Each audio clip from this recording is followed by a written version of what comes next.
Olá, tudo bem? Meu nome é Ricardo e eu gostaria de conversar com você hoje sobre educação à distância nesses tempos de pandemia. Pois é, com a decretação do estado de pandemia no mundo no dia 11 de março de 2020 pela Organização Mundial da Saúde, quase que imediatamente, no Brasil e em boa parte do mundo, aulas foram suspensas.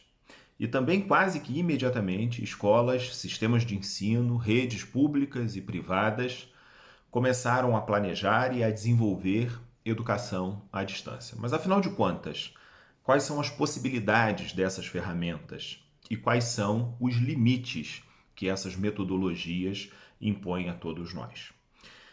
Bom, eu queria antes me apresentar assim, muito rapidamente, porque a partir do meu lugar é que eu falo e, portanto, é a partir dessas minhas experiências que eu gostaria de fazer as considerações que eu vou fazer ao longo desse vídeo. Bom, eu sou professor, tenho experiência na educação básica e também no ensino superior, experiência em sala de aula. Mas no caso do ensino superior, além da sala de aula, eu tenho experiência também em plataformas de educação à distância, contato com os alunos, entrega de trabalhos, ministração de aulas, encontros, fóruns e coisas dessa natureza. Eu falo também como gestor. Eu atuo na direção de uma escola privada, participo do sindicato das escolas privadas.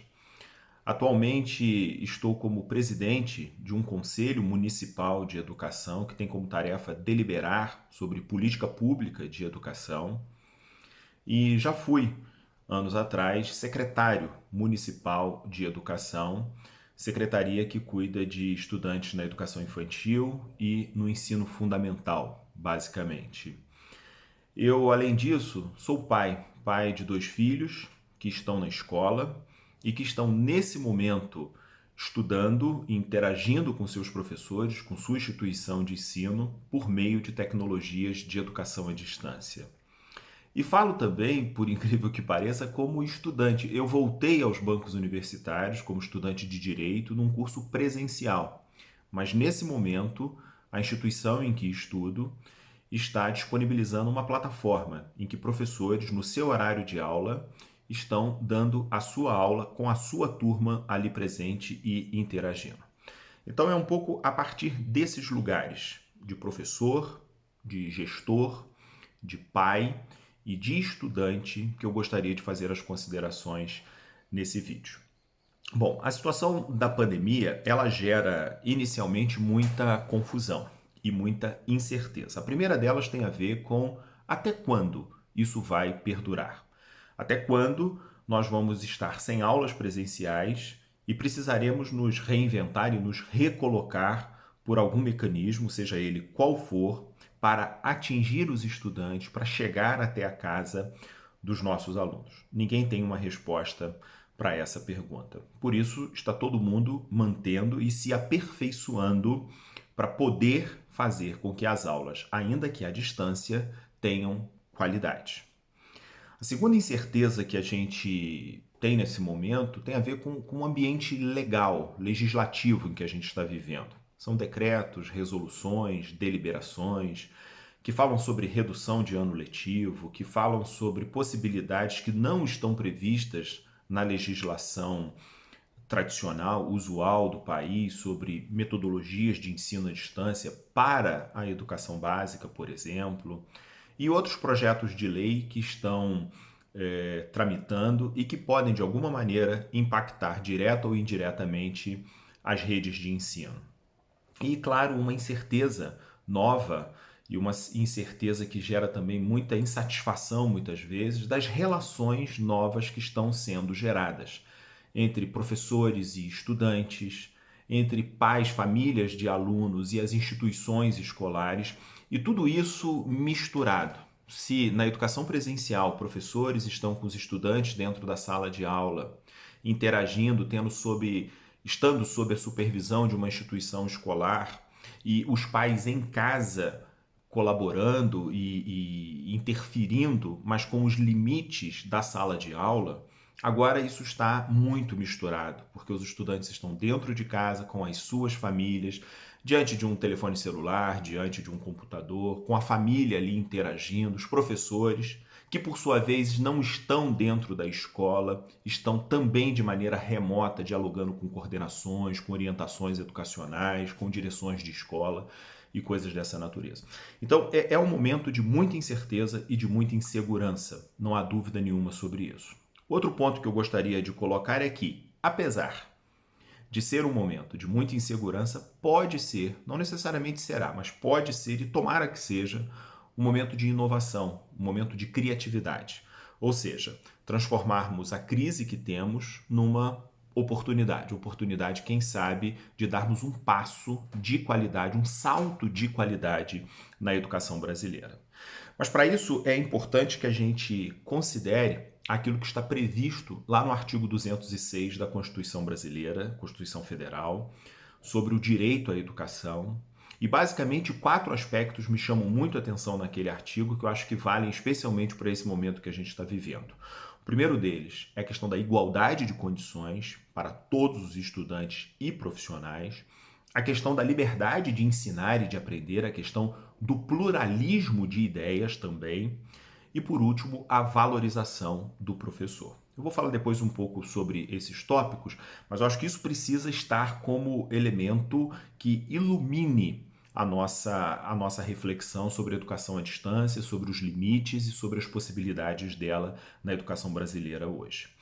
E um elemento que a gente não pode desconsiderar, que são os limites, as dificuldades, as diferenças, a imensa desigualdade socioeconômica em que é mergulhado o nosso país. E isso impacta diretamente a educação, porque nós temos um percentual imenso de estudantes, especialmente estudantes que estão nas redes públicas de ensino, e que, por questões de natureza social e econômica, não têm acesso à tecnologia nesse momento para garantir que possam estudar.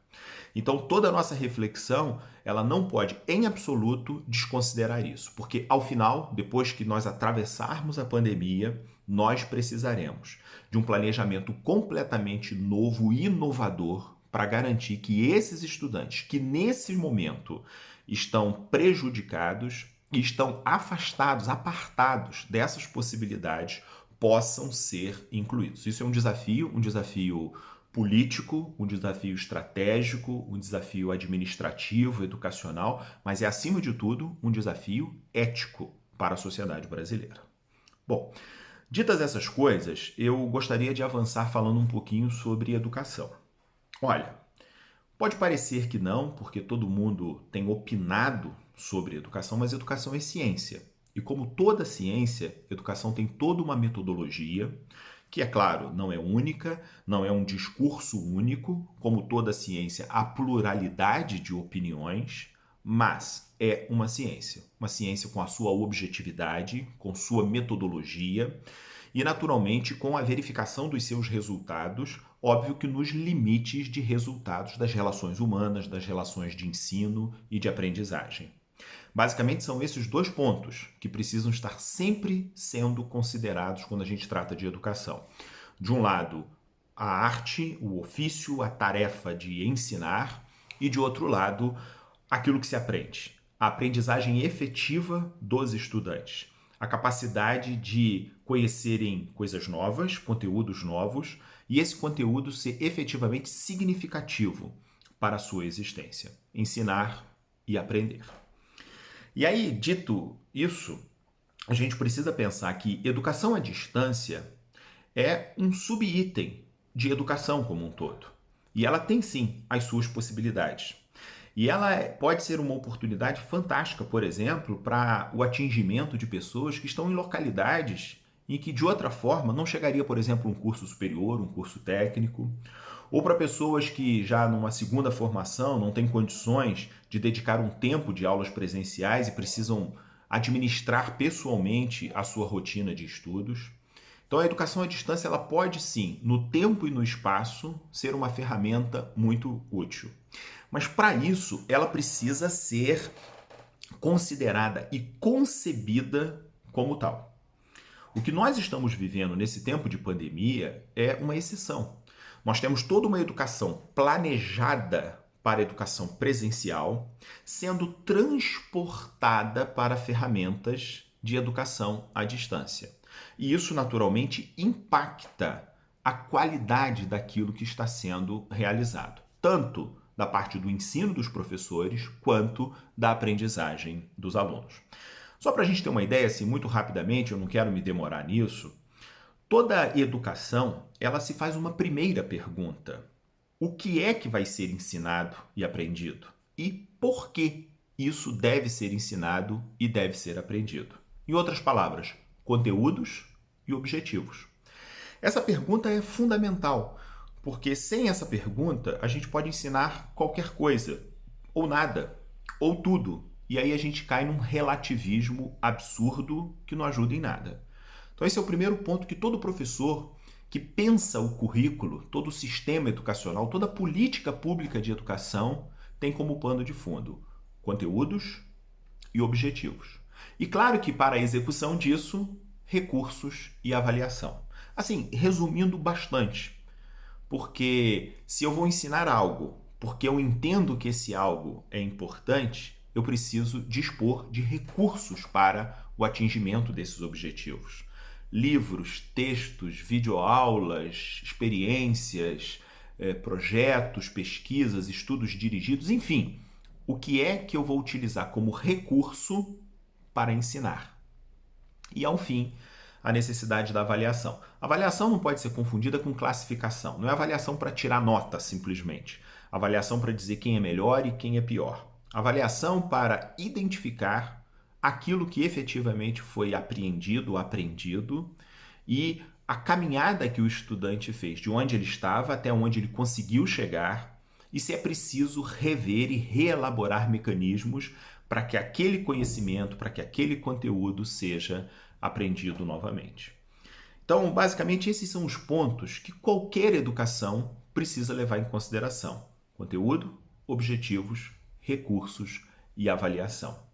E quando se pensa em educação à distância, tudo isso está presente, mas está presente com uma concepção própria. Então, por isso a nossa dificuldade hoje, porque pensamos todas essas coisas para o ambiente presencial e estamos executando em caráter excepcional em ambientes virtuais, à distância. Então, essa consideração a gente precisa ter. Esse arranjo emergencial, esse arranjo excepcional que as escolas, os sistemas pelo Brasil todo estão fazendo, elas precisam contar com um elemento que é próprio da educação à distância, ou pelo menos ele é muito importante na educação à distância, que é a autonomia do estudante. Todo professor deseja gerar isso. Deseja ajudar os estudantes a construir sua autonomia, dentro da sala de aula ou dentro das plataformas virtuais. Mas nas plataformas isso é indispensável, porque se não houver isso, não ocorre o feedback, não ocorre o retorno dos estudantes. Mas como é que a gente pensa em autonomia, por exemplo, neste momento, nesse caráter excepcional, para um estudante do primeiro ano, segundo ano do ensino fundamental, que está aprendendo a ler e escrever nesse momento? Ou, se a gente quiser ir lá para outra ponta, um estudante do ensino médio se preparando para o Exame Nacional do Ensino Médio, o Enem.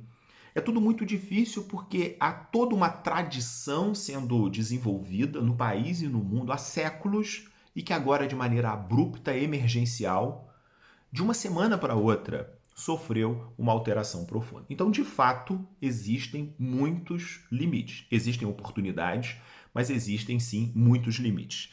Então, nesse momento, a disponibilidade, a disposição de famílias, professores, escolas e alunos precisa ser elevada a um outro patamar, com serenidade, com boa vontade, com responsabilidade, com a capacidade de escolher aquilo que efetivamente é importante, porque senão a gente não vai conseguir atravessar com qualidade esse momento. Bom, eu entendo que tudo isso pode gerar para nós algumas reflexões e talvez a gente possa chegar ao final de todo esse processo tendo avançado e tendo crescido. Pode ser que tenha muita experiência ruim e certamente haverá muita experiência ruim. A primeira questão que a gente, ao final de tudo isso, precisa considerar é: voltamos às aulas, as escolas voltar a funcionar, todo mundo, conselhos de educação, secretarias de educação, direção de escolas, sindicatos, poder público em todos os seus âmbitos, o poder executivo, o poder legislativo, o poder judiciário com seus órgãos auxiliares, todo mundo precisa se sentar ao redor de uma mesma mesa e se debruçar sobre a seguinte questão: onde estão os nossos estudantes? Em que ponto do processo de ensino-aprendizagem estão? Vamos reavaliar e replanejar tudo para garantir que todos, indistintamente, tenham condições de chegar ao final do ano letivo de 2020 em igualdade de oportunidades, especialmente. O segundo ponto que a gente precisa tratar é a questão da saúde, saúde mental especialmente. Olha, está todo mundo alterado nesse momento. A pressão sobre todos é muito intensa. Mesmo aqueles que estão procurando tratar isso da forma mais leve possível, isso é impossível, porque o momento tem exigido de nós reações, resistências e referências muito diferentes. Eu, sinceramente, acredito que as escolas podem ser, no retorno das aulas, espaços de natureza terapêutica, inclusive, para que as pessoas possam falar, para que as pessoas possam se abraçar, para que as pessoas possam colocar para fora tudo aquilo que nesse momento está muito represado. E tomara que a gente tenha essa sensibilidade. Professores, famílias, sistemas, políticas públicas levem essa questão, a questão da saúde mental, atitudinal, existencial, em consideração. É importante também que a gente faça duas reflexões e com essas duas reflexões eu termino esse meu vídeo. A primeira delas é sobre a valorização do professor. Eu acho que todo mundo, eu como pai de aluno, você como pai de aluno, está percebendo dentro da sua casa quem é o professor, quem é a professora. O trabalho que ele realiza, toda a técnica, toda a dimensão teórica, científica e todo o desafio que é estar numa sala de aula e ter a tarefa de ensinar e de oportunizar aprendizado para os estudantes. Não apenas a tarefa ali de cuidar das pessoas e gerenciar uma sala de aula, o ambiente da escola, com o momento da merenda, com o momento de sentar, o momento de levantar, o momento de fazer tarefa, o momento da leitura. Mas, mais do que isso, a interação entre professores e estudantes e toda a ciência que está envolvida nessa questão. Eu, sinceramente, quero crer que ao final e ao cabo, depois que atravessarmos a pandemia e voltarmos à convivência social, que haja mais valorização e mais reconhecimento do papel do professor.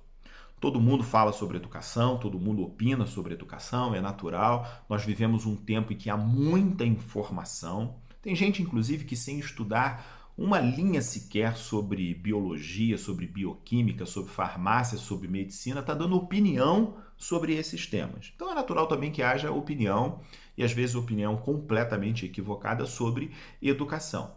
Mas tomara que ao final de tudo isso haja valorização do profissional de educação, como um profissional que merece sim o respeito, a respeitabilidade pela sua atuação profissional. E por último, tomara que quando a gente passar por isso tudo, a gente faça uma reflexão sobre, afinal de contas, o que é importante, o que é essencial. Por que nós ensinamos as coisas que nós ensinamos? Por que esses conteúdos estão presentes no nosso currículo? E em que medida isso é importante? Num mundo que está em profunda transformação sobre o saber, e o saber está permanentemente se transformando, será que é tão importante aprender isso e aquilo? Ou aprender a aprender permanentemente? É uma discussão epistemológica, ou seja, sobre como o conhecimento se constrói, mas é também uma questão, é uma pergunta, uma consideração que a gente precisa fazer de natureza ética. Ou seja, em que novo patamar de civilização a gente pode se colocar depois de atravessar essa pandemia? Uma reflexão sobre as razões de ser do conhecimento e as razões de ser da aplicação, da aplicabilidade desse conhecimento, desse saber no mundo contemporâneo. Talvez isso nos ajude a pensar sobre o que é educação, sobre as possibilidades que a educação à distância tem e os limites dela, sobre a necessidade de boa vontade e serenidade de todo mundo que está envolvido, famílias, professores, estudantes e escolas, para que a gente supere esse momento e vença-o com qualidade. Um registro muito importante sobre o papel, sobre o lugar, sobre a importância do professor e a valorização desse profissional na sua radicalidade. E, por fim, uma reflexão ética. Uma reflexão sobre o que é que nós estamos construindo na sociedade com a educação que nós estamos realizando. E tomara a gente saia disso melhor, maior e, acima de tudo, com mais profundidade também. Um forte abraço para você, muito obrigado por ter chegado até aqui no vídeo. Até lá.